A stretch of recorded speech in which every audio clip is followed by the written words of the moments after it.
All right, welcome back to Roundtail Restoration, everybody. My name's Chris. Next to me here is my 1966 Triumph Spitfire. Now that she seems to be running okay, I want to take care of a couple things that that may need some attention.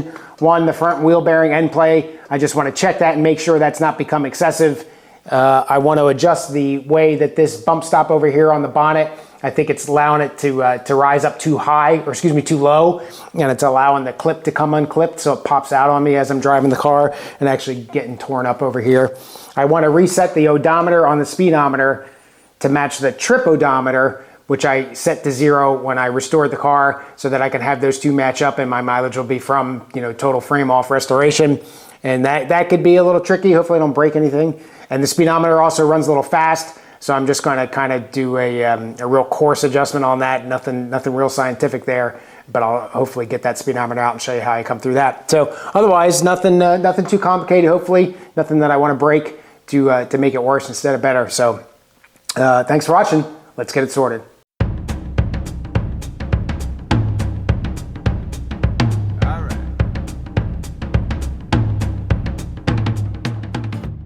So this right here is the clip, and you can kind of see that it's a little chewed up. That's what the clip on the side of the bonnet attaches to and grabs onto, and it's just like a little hook that goes under there, and it keeps it shut. This here is where the bump stop lands. This is just a interference slide here, which is a little scratched up. This is obviously some scratched here where it's rubbing somehow.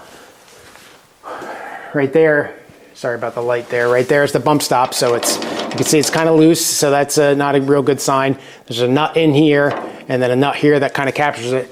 Same thing on the other side. The other side's not loose, and I'm not having any problems over there. And holy cow, I've got a huge mouse nest. That is not good. Oh boy. Well, let's see what we can do about that. I'll stop. Wonder where that padding came from. Oh boy. All right, well, that's unfortunate, but before I start taking this apart, I'm going to see if I can figure out where this, where the insulation or whatever you want to call it is coming from. So the light-colored pinkish stuff definitely looks like regular house insulation, though there's not any of that down here. The gray-brown stuff, I'm not too sure. This little bluish stuff, that's from a couple moving blankets that we've got in here. So they definitely pretty ingenious, but I don't know if there's anybody home. We'll check that out here in a second, but I'm obviously most concerned about my seats. So we're going to check out the seats real quick. I don't think the seats looked like that at all. It was either foam or the horsehair stuff, which is much lighter color than that brown stuff. But I'm going to take a quick walk around in the garage here, the barn, and see if I can't figure out where this where the source of the fabric is. There doesn't appear to be anyone at home. If you can kind of see right there, it looks like that's the hole that the guy would get in. I'm more concerned about the wiring and stuff like that that's underneath there. This is actually looks really fresh. So maybe the guy, well, let's see, when was the last time I was here?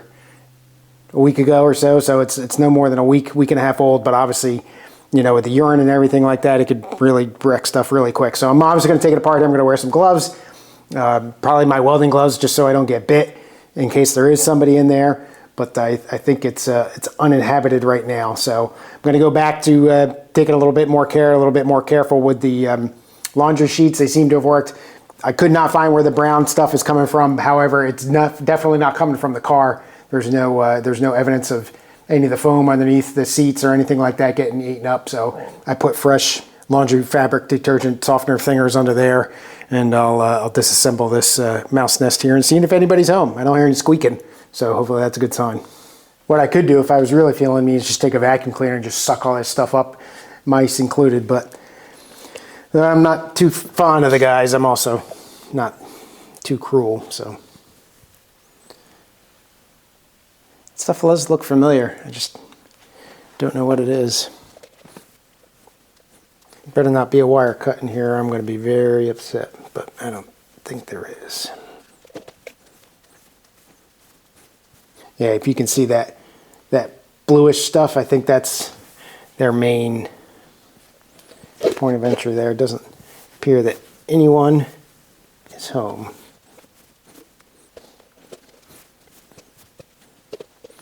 Nope, nobody's home. And it's still real nice and fluffy. So I have a feeling that means it's relatively fresh. All right, so now I'll grab the vacuum cleaner and get all that stuff sucked out of there. I don't see any evidence of poo or urine or anything like that, so relatively new establishment, and we'll get all that stuff sucked up and get a fabric softener sheet in there for whatever it's worth, and then we'll get to work. So obviously something I need to pay more attention to, but for now anyway, did not end badly. Well, it turns out that it was rattling around in there so much that it stripped out the thread, so I don't think I have another one of these, but I'm going to just try to cut it real quick with just a regular old tap and die set here. See if I can't clean them up enough where I can tighten it. This is 5/16 24. Problem is that it's rubber, that I've got it in the vise. There's one whole thread that's just completely gone that I should be getting here too soon. Yeah, right there. All right, wind it out and see if I can get that nut off. Yep, so that worked. All right, we'll run this down one more time, get it over to the car, get this thing on there. So just a bunch of trial and error to get it to fit.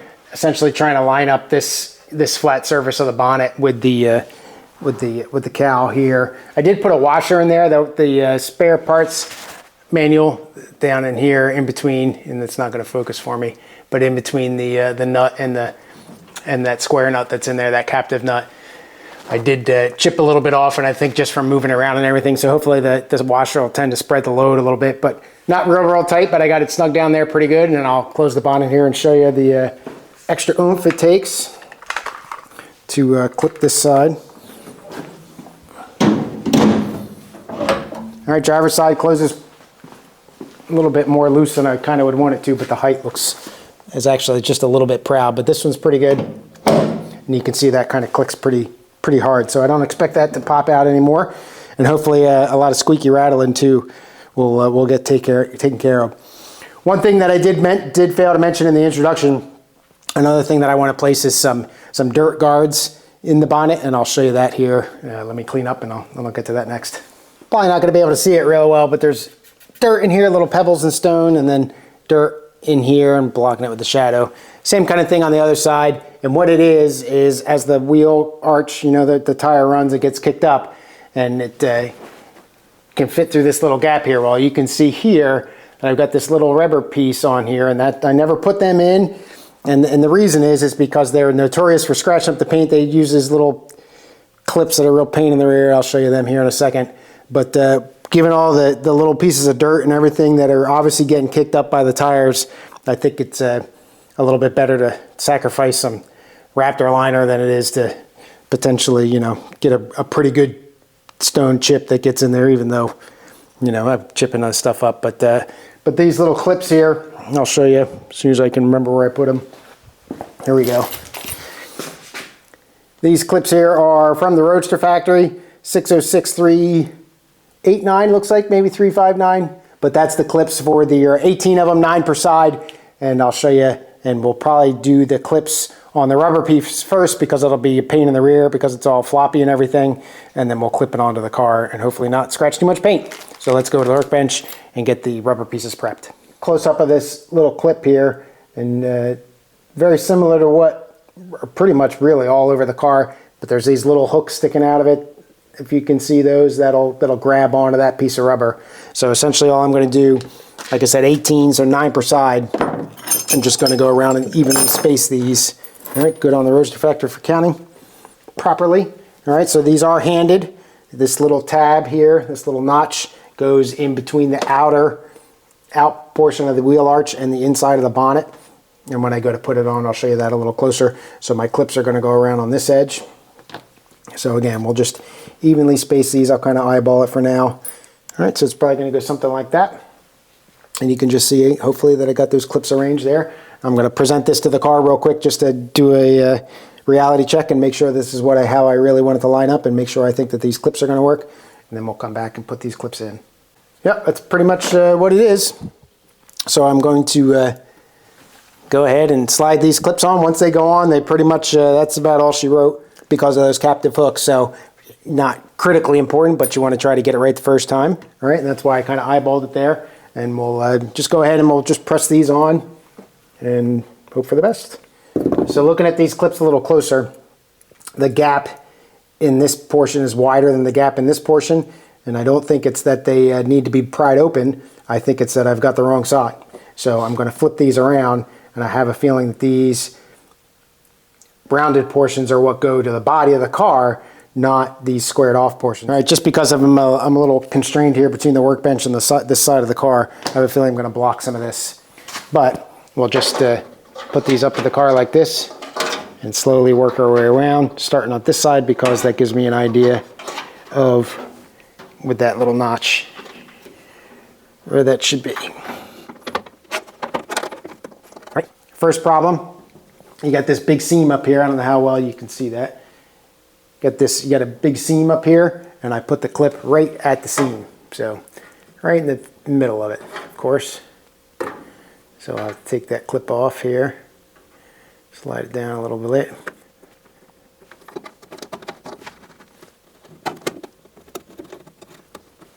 All right, that goes on there pretty well. Move on to the other side. I'm not going to show you, but I'll show you the finished product. All right, and here's the passenger side. A little bit of buckle there, but I don't think that's going to really matter. For lack of light here, the clips just kind of slide on there from the underside, just kind of nailed on. Again, sorry about the light, but not a whole lot to it. So we'll close it up and see if I can tell how it seals. Not sure that I'm going to be able to see anything, but we'll give it a shot.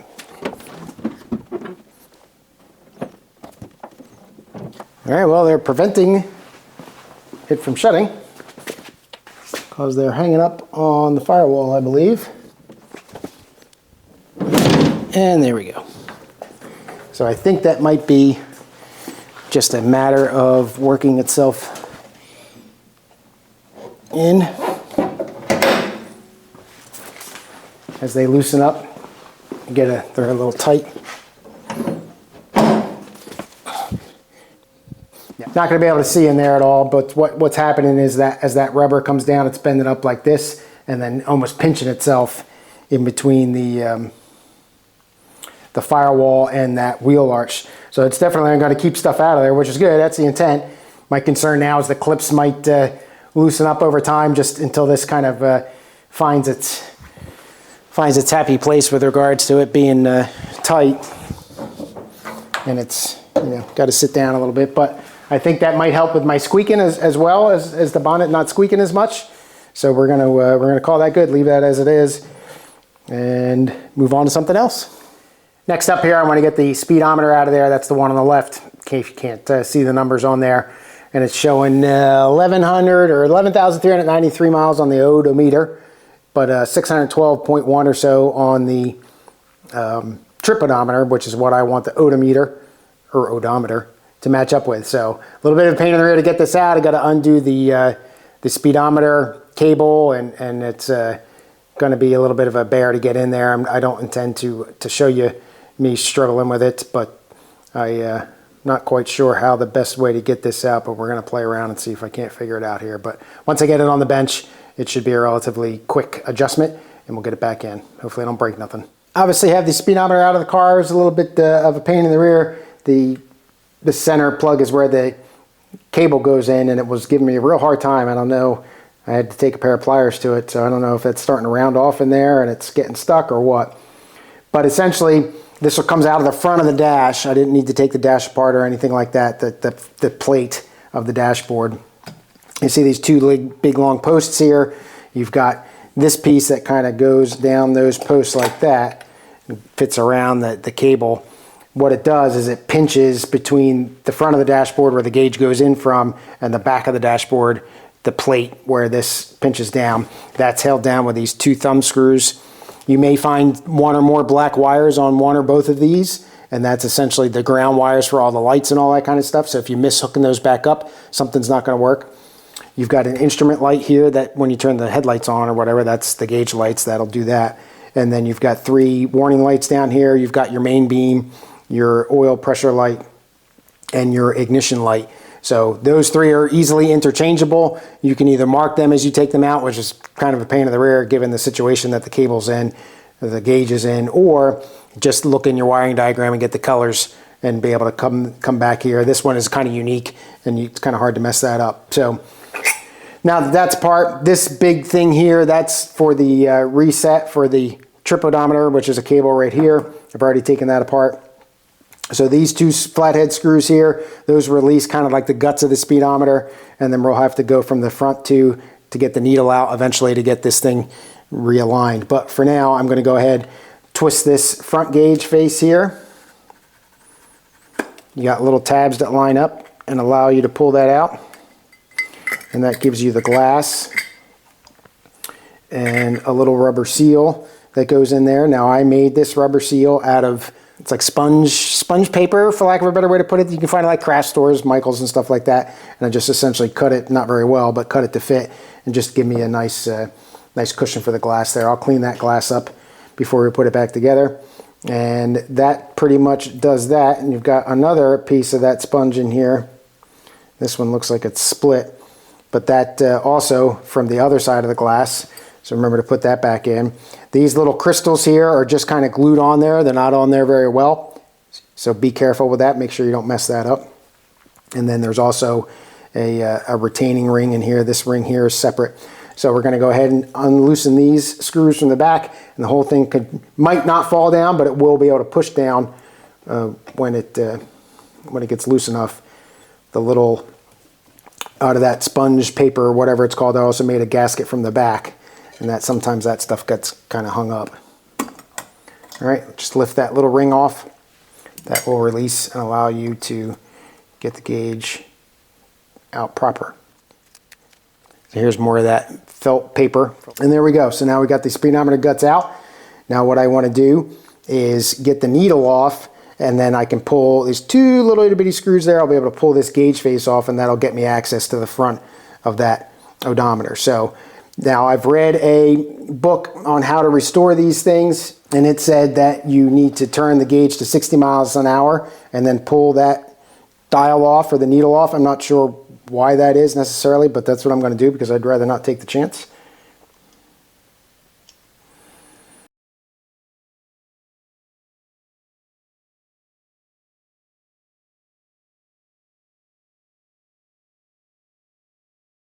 All right, so now that'll get you access to those little itty bitty screws. So you need a jeweler screwdriver for this. This might actually be too thick. Yep, get a real small screwdriver here. Obviously you don't want to lose these guys. All right, and that's pretty much the whole thing there. You can see that. And now there's the stuff that we want to start playing with. So this is the gauge cluster. You can see I've already reset it to 0, and essentially what I found is you can just roll these to 0. There's no stopping it, but once you get to 0, it's kind of locked in. So that 11,000 some odd mileage, I was able to reset that all to 0, and now I can't turn it. But if you look underneath, and you're not going to be able to see this at all, but there's little like brass fingers that go under there, and you can press down on those and they disengage whatever blocking mechanism that thing has.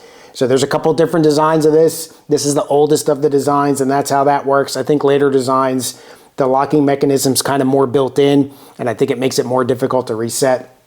And they're also more made of plastic, so probably a little bit easier to break. But I'm just going to stick the flathead in there and kind of pry down on those to release that lock and try to set it to 612. And you're not, like I said, you're not going to be able to see this at all, but that's kind of how this one is designed. So we're going to play with it here and see if I can't get it set up. 612, that's what we want. So that looking at this a little bit closer from the side here, there's little notches. You see the number wheel itself, and on either side of the number wheel is this metal disc. And if you look at those real close, you can see little notches cut into it. And one side is straight vertical and the other side is kind of sloped in. So that's what explains to me anyway why I can roll this one way and not the other way. And those two all those fingers down there engage with that notch and lock it in. So that's preventing you from rolling it back easily anyway, but not rolling it to 0. The design of this kind of tells me all they wanted to do is make sure that when you drove in reverse, you didn't run the miles back, but they had there was no anti-theft lying about your odometer reading concern in this car. So anyway, that's all put back together. Set up right, 612 miles. Obviously, I need to run the car to make sure that this is going to be lined up properly, but we're going to go ahead now and put everything back together. So I'm going to try to check the accuracy of the speedometer with a drill.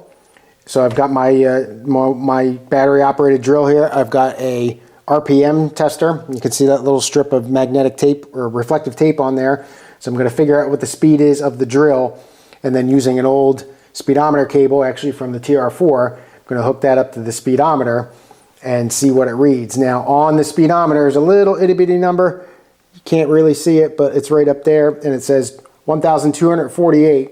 And my understanding is that at 1,248 RPM, if that's what is spinning in the back through the cable, that it should equal about 60 miles an hour. So we're going to figure out how fast this drill spins, and then we'll hook it up to the speedometer and see what the speedometer does.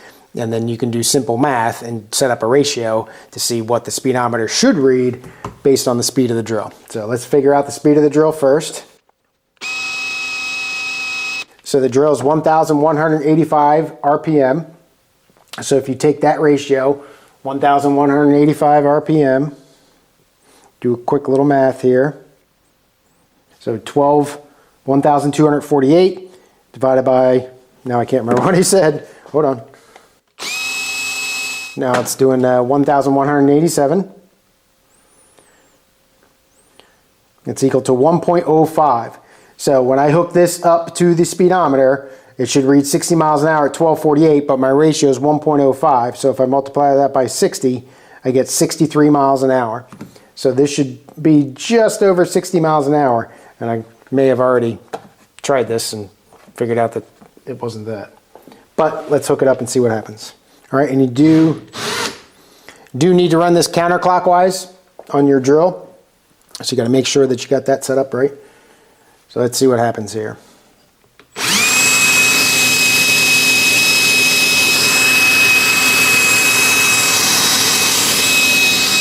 All right, so that's running 75 miles an hour, so that's quite a bit faster than it should be, which would tell me that I need to bring it down to go that way with the needle, which makes sense and which is good, right? I want to turn it more counterclockwise there, so when it's turning with this drill, it equals about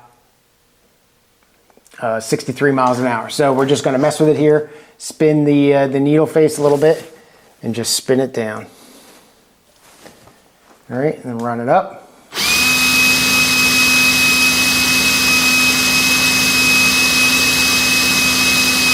All right, so that's actually pretty. All right, so that's pretty close, about 65 there. So we'll do just a little bit. I'm not quite sure why that was bouncing like that.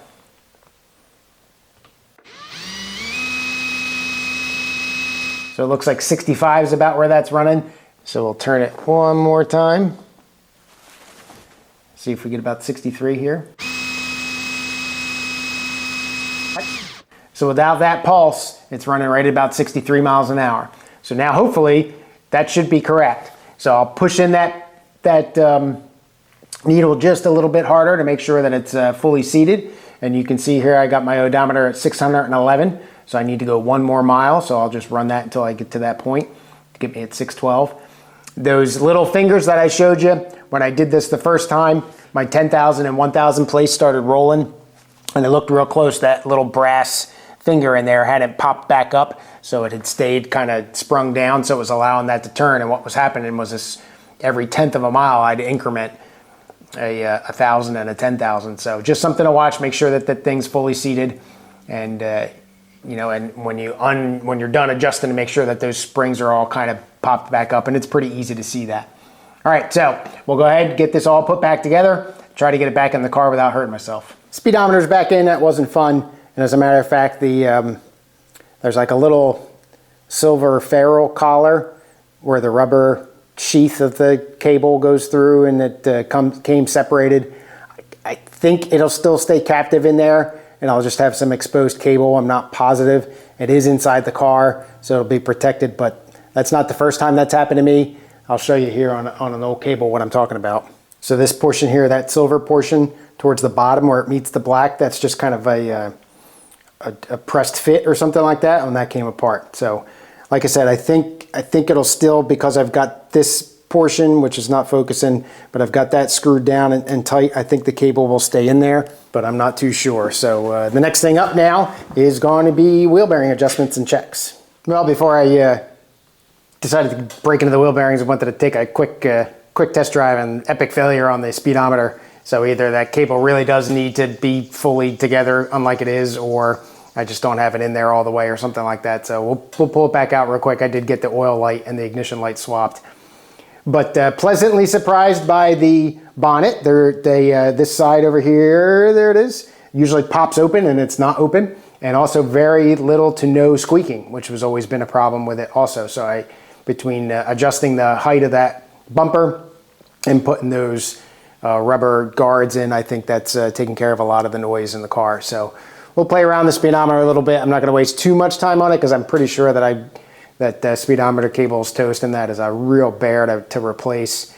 I'm not looking forward to that. But so now I got to keep track of my mileage in my head so I can update the odometer again. But we'll see what we got here, and if nothing else, we'll get to those wheel bearings. Got the car up on jack stands here, and the jack is underneath the differential. I'm just going to start it real quick and throw it in first gear and see if I can get some response. I reseated the speedometer cable.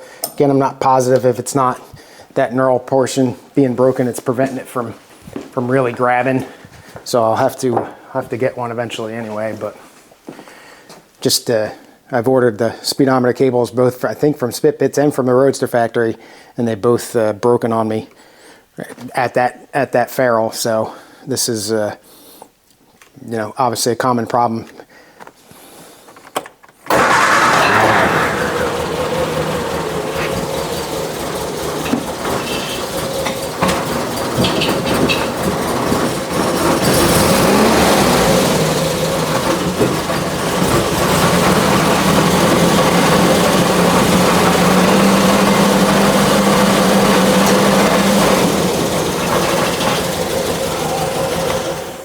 All right, so I'm saying you're going to need that ferrule to make the speedometer work, so that's unfortunate.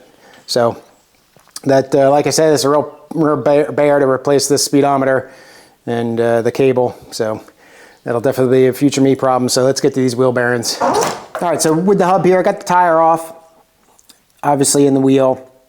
Now these caps right here are a real pain in the rear to get off.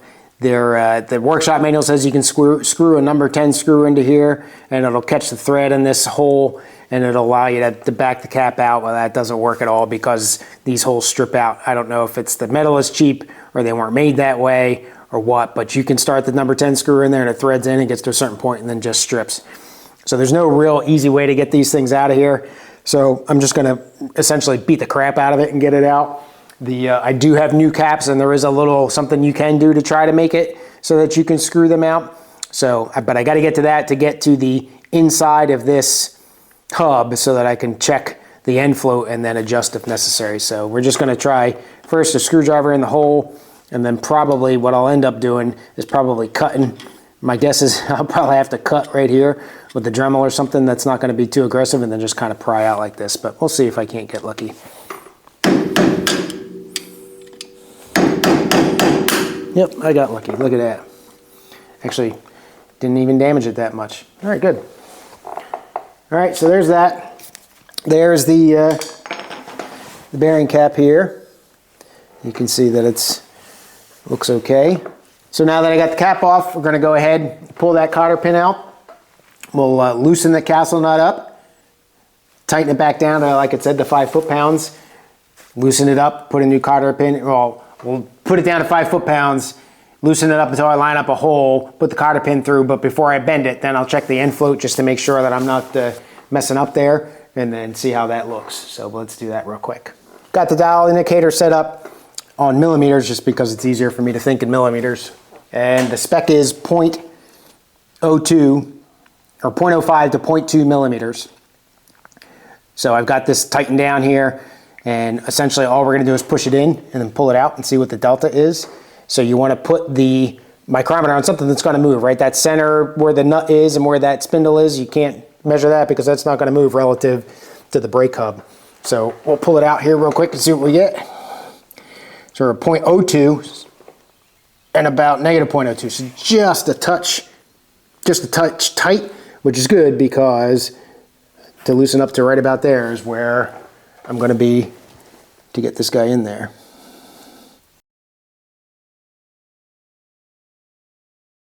All right, positive 0.02, negative 0.08, so that's about 1/10 of a millimeter, and that's right, essentially right down the middle. So that looks good. We'll cover that, get the cotter pin there bent over and everything and ready to go, and I'll show you what's up with these caps.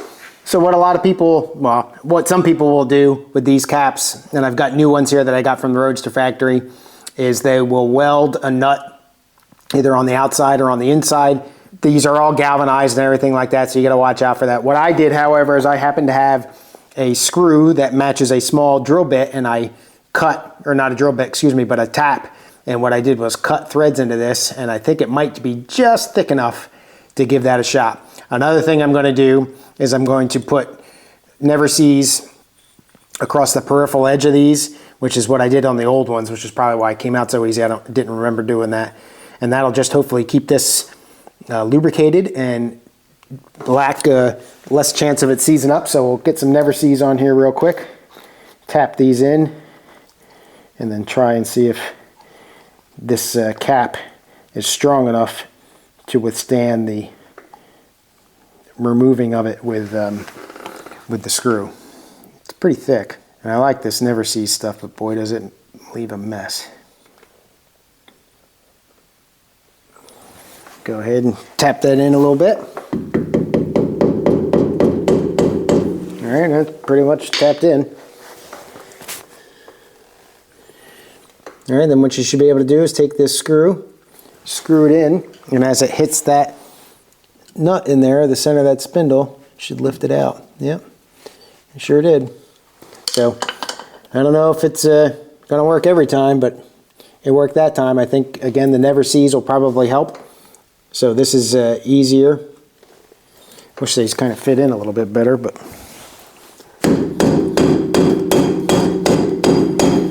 All right, try it again now that I kind of whacked on it a little bit.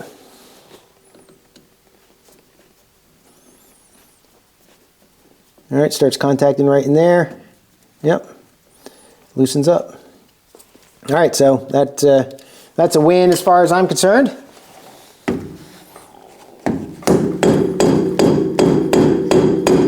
And I think that'll stay on there. All right, so we got that in there. We'll move to the other side. I think as long as you don't like smack these in real tight, I think they're gonna hold. I may come to regret it. We'll check here after a couple 100 miles and pull the wheel off and see if this thing, or I'll probably hear it actually because it'll roll around the hubcap. Who knows, this might come off and I'm gonna be in the same spot I'm in right now, but I think that's a solution, so we'll go ahead, check the other side, but the same thing. I don't expect any problems over there. This was the same hole I was in, so we'll get this wheel back on, get it torqued up, and move to the other side. All right, folks, that's all I got. Thanks so much for watching. Leave a comment below. Tell me what you think. A little bit of everything today. Kind of bummed about that speedometer cable. I'm going to see if I can find a better source. Maybe somebody out there makes a high-quality replacement, but that's going to be a bear to replace, but it'll be a good challenge. So thanks again for watching. Have a good rest of your day. Cheers.